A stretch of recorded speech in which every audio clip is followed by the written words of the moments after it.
most of my days are just like in the office. But every once in a while, I get out on the field, and what do you know? I'm demo crew again. Let's make this property not look like it's a jungle. I'm at the rental store now, getting something new there because I'll show you when I get back to the property. Okay, so this is why I went and got a sod cutter and essentially a large trimmer. So all of this, these are just like insanely big old weeds. And as you can see, when I try to take that thing, the good old ditch witch, and I try to clean this thing out, there's some soft areas under here, there's some hard areas. So like the hard areas, you can scrape across and you don't have a problem, you don't take too much out. Then you hit a soft area and you go down like 6 inches. So that is not gonna work for me to get the weeds out, because I frankly don't wanna have a bunch of areas like this through the entire yard. Because although the tractor is fun to drive, if I do that through the entire yard, we're gonna have to bring in more fill. We're gonna have to take out more loads of dirt. Dumping here in Arizona is like 43 bucks a ton. That gets expensive. If I can rent this equipment for 190 bucks and save myself probably 2 loads to the dump, we're saving about 500 bucks there, and that doesn't even include the labor. What do you think? Right decision? Wrong decision? Someone else know how to scrape it out better where you'd make it nice and flat? Just trying my best to be efficient.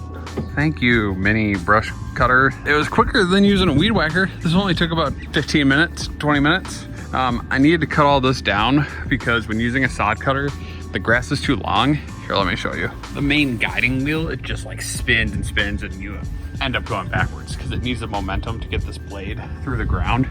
So I needed to cut all that long grass down so I could keep on sod kicking. Yeah, we're making some progress here. Okay, folks, doesn't that look better? I mean, grades are pretty set when you're using a sod cutter, but that's looking pretty darn flat. I mean, like I said, realistically, if I would have just dug it, there'd be a lot of waste. And I mean, look at, in comparison, oh, it's bright. How big that pile is already. We don't need to take any more out than we really need to. It's priority not to waste, both for us as a company and for the client. I mean, just waste money, waste time, and that's no good. You can see we got a big old pile here that we need to take out. That's probably gonna be like 3 or 4 loads. You can see that yard's all prepped, ready to go. I've also framed out where our wall is gonna be. So I've string lined it. I got a trench here ready for basing. So we'll put in 6 inches of base through here, and then we'll lay our block on top of it. But yeah, it's a pretty good day. That agave is gonna be transplanted over on the other side of the wall. We're gonna try to transplant the aloe, that agave, see what happens to the cactus. We'll try it, and then this aloe. Everything else in here can go, all right? Gotta be aware of this gas line. Be careful around it. Let's dig it out slowly. If we need a weed whacker, cut around it first, great. This will likely be where we run our irrigation. We'll do like a 3-prong valve that we get from Home Depot, you know, one of those simple block boxes. We'll have one run down into our ground to our irrigation that will irrigate our sod. We're not running anything to lemon tree, nothing to the ficus tree that's going on the other side. Remember, we're doing 5 ficus over there. We're doing ficus along this edge, 4-foot wall. There's gonna be that little patio area in here, fire pit, which will be the flagstone. We're also doing a square patio here. We do need to get confirmation from Matt on if they want to still put flagstone there or just do pea gravel and have all the flagstone be in that patio and that patio. I pushed them towards just doing pea gravel there, so touch base. So yeah, patio, hopefully gravel pad, sod here in the middle. It's going to be a square thing of sod. We're gonna have little steppers go to the shed, little steppers that come off of the patio to the grass, and maybe a couple little paths through here, whatever we can make work. And then over here, this is gonna be a 2-foot wall, which really means it's gonna be like a 22-inch wall because 2 inches will be buried. We're gonna run it down in, and we're gonna just backfill that whole thing. There's gonna be a 12 by 12 foot patio in there as well, and then all the rest of it weed barrier, table mesa rock. This place will be looking gorgeous. I need to go get that new truck. It was just decaled. I'll show you that right away in the morning.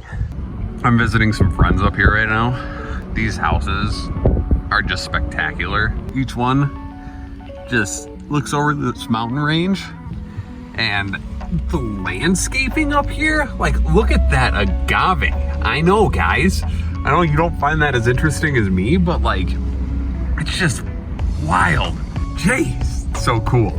Like I'll come to a cool house now. This never used to be me in the past, but I used to enter a cool house and all I could think about was, wow, that house is so cool. Now I enter a house and I'm like, wow, that landscaping, you have the coolest bush I ever did see.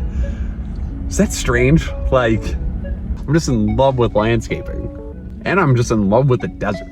So beautiful. Yeah, new decals. So I'm not gonna say who did this.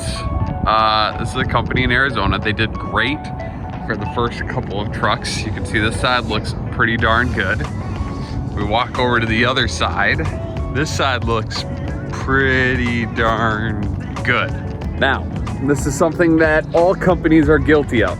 When you're scaling and you're trying to fit people in and you have a lot of work and you're just moving, you can go almost all the way there and then fall 10 or 5% short. And that little 5 or 10% can completely burn the customer experience. Here's what I mean. Do you see a problem with this? Yeah, I mean, I personally do. So I would say that should probably be even with that. Right across there should probably be even. But they accidentally printed that a tiny bit too big. So instead of fixing it and moving it up, they just snuck it on in. And now all of this looks like too much text. They had almost done an amazing job on this truck, 2 other trucks for us, and a trailer. But because they chose not to fix that tiny thing, I don't know for sure if I want us to ever go there again. That truck right there, those decals cost 500 bucks. If we're going in and spending 500 to 900 bucks a pop every single time we bring in a truck, we're gonna second guess it if it's not 100% perfect. In other news, yeah, I think this is kind of the end of the road here for me. I really like this place. I mean, it's not as homey as Olio. It is really convenient spot. And they do have a lot of amenities. Obviously, this is a little more open by all means. And it's kind of surprising they don't have music, but it's nice. Like, really nice desks. All of them are standing desks through this entire thing. Like the kitchen, I know I've showed you guys this in the past, but like this kitchen is pretty impressive from a standpoint of like they have tons of room in the fridge. They give us snacks, they give us drinks. They don't provide free lunches like Olio, but yeah, this place is nice. And like, even though I'm really excited to get home, like part of me gets kind of sad that this is kind of the end of another baby era in 3 Timbers creation. Like, I'm moving out of the house, I'm packing up just to not restart, but continue to build what we're building in Minnesota, try to find employees again, try to land all the jobs, try to just start over. Well, not really start over, but continue to build, but in a completely different way, in a completely different state. It's fun. An endless journey. We can be really happy about this year's progress in Arizona. So we definitely, from a landscape build side, we definitely didn't make the progress we wanted. Like, we actually, as a company, we lost a lot of money this winter. We kind of wanted to have a maintenance division going here and a landscape build division, but landscape build thing just didn't happen. But we did come out of here with our maintenance division. So that is a win. It's a win that we're gonna have a division running all year round here, and we'll keep growing that thing all year. We have an amazing guy at the helm, Steven, and like, that's exciting. So this kind of wraps up Arizona for a while. I mean, there's gonna be a couple more videos, or a video or two probably, from like Brad's side of things, where they're wrapping up some projects and you guys see those projects from start to finish. But from my side, this is it. This is Arizona Landscape Company build number 2, 2023. We progressed, hired people, we've added a division. I'm pumped. We're making progress. Stressful, like normal, a lot of work like normal, but can look back and say we made progress. So with that, thank you for watching. I'm sorry this video was a lot of me talking, but you win some and you lose some. I can't wait to see you on my next episode. Ashley and I are taking you to my favorite place in the United States. All right, see you next time.